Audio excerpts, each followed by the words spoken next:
गलो भाई ये बार समुंदर ला हार मारती है पूरा बाप आई जातर यहाँ से घूमे होने तो रोड टूट गई बा जयनगर पुल के नीचे जाता लड़का खूब ना आता रहा सही कैटून पर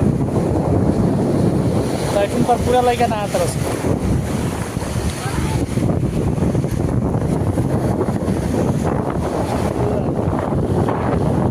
हमरो मन ना लागत रहा आ गए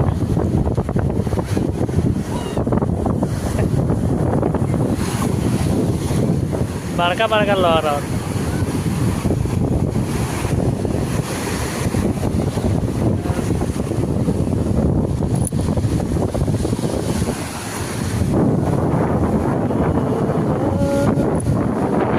और रूम होते जहाजों नहीं किसा समुद्र पर सब आदि ओमान सब बंद कर दिल अप्रैल में बंद रही